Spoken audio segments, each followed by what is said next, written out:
Welcome to an audit presentation on the brand portfolio for the Frito-Lay Company.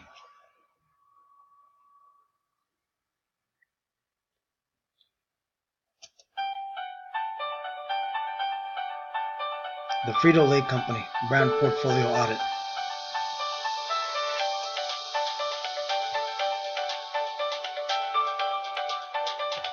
The Frito-Lay Company is a subsidiary of PepsiCo. 22 brands under the PepsiCo corporate brand name generated $22 billion in net sales apiece and were distributed in over 200 countries globally. And this presentation and brand portfolio audit refers to one of those 22 brands, namely the Frito-Lay Company. The Frito-Lay brand portfolio consists of the following list of brands of snacks, which includes chips and pretzels, nuts and seeds, dips and salsa, and cookies. Names such as Fritos corn chips, Lay's potato chips, Doritos tortilla chips, Sun Chip multigrain snacks, Fritos to go, which include the peanut butter cracker sandwiches, Ruffles, Cheetos, Lay's Tostitos baked, Baconettes flavored pork skins, Chester's Flamin' Hot Fries, Cracker Jack popcorn, Tostitos tortilla chips, El Isleno original plantain chips, Nut Harvest nuts and seeds, Funyuns onion flavored rings, and Grandma's chocolate brown cookies.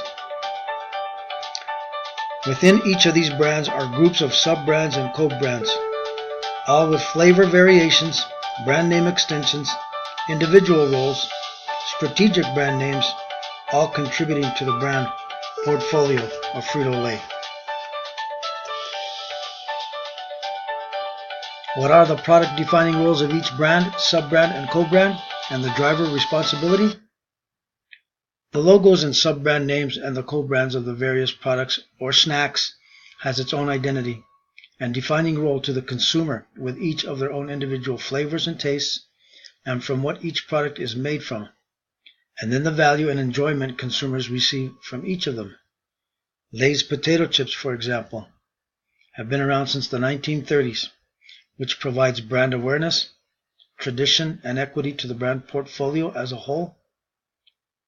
They are eaten at picnics, parties, barbecues, and for lunch with a variety of sandwiches, burgers, and hot dog dishes. Consumers have found each brand name with relevance to social gatherings and parties, but with the choice of brands, it also gives them the freedom to choose variety and value when it comes to buying snacks under the Frito-Lay umbrella. Their product line also includes dips and salsas, which can be considered to enhance other brands or consumed solely by themselves.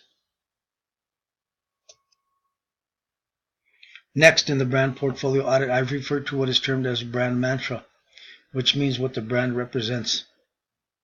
In this example, I referred to Lay's potato chips and connect the terms of emotional, descriptive, and function. Then I give a brief description of tradition and meaning to consumers. In the following frame, I describe the value and promise from choosing Lay's potato chips, the product, the price, the placement, and the promotion. So Lay's potato chips brings awareness to and representation to the brand portfolio. A driver role. It demonstrates brand strength and brand name equity to the portfolio, fulfilling its product-defining role. In this next frame, I refer to brand element, or as the textbook calls it, brand scope, leveraging the driver brands, sub-brands, and co-brands, extending brands vertically with or without a sub-brand or endorsed brand. Are some brands overextended? And are their images being jeopardized? But in reviewing the criteria, we see issues such as what are the new product or service ideas? Are there any new feature ideas? What about feature and product naming? Promotion ideas? Question. And is there a new process for doing something new? The other issue to address in the audit is whether the Frito-Lay brand's packing and logos are clear and consistent. Is there confusion or inconsistency to any of the brand names and products?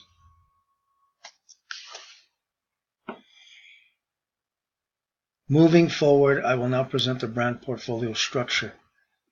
The brand portfolio structure is portrayed by reviewing and looking at the brands in groups to evaluate whether the brand portfolio structure generates clarity, strategy, and direction. In the Frito-Lay brand portfolio, I see where the portfolio is closely and effectively managed and where each brand exists solely on its own descriptors and differentiators. The company thrives and exists by close management of the brand portfolio, and I believe the brands are well balanced and relevant to consumer wants and needs.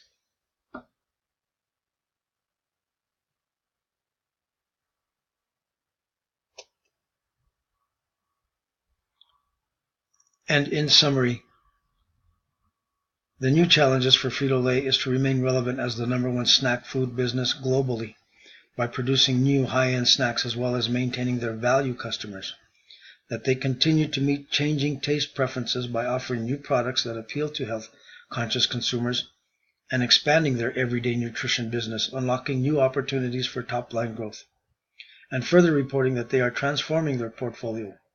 Business has slowed as consumer tastes migrate to nuts, dried fruits, and snacks made from whole grains.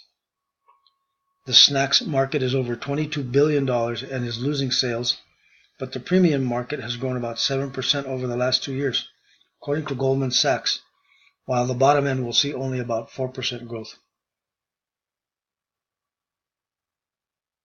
And, they've got quite a few competition, but I believe that the premium end of the market to niche competitors like Pop Chips, Pretzel Crisps, and Pirates Booty, and seeded the bottom to grocery store brands is what the Frito-Lay company is targeting at this point.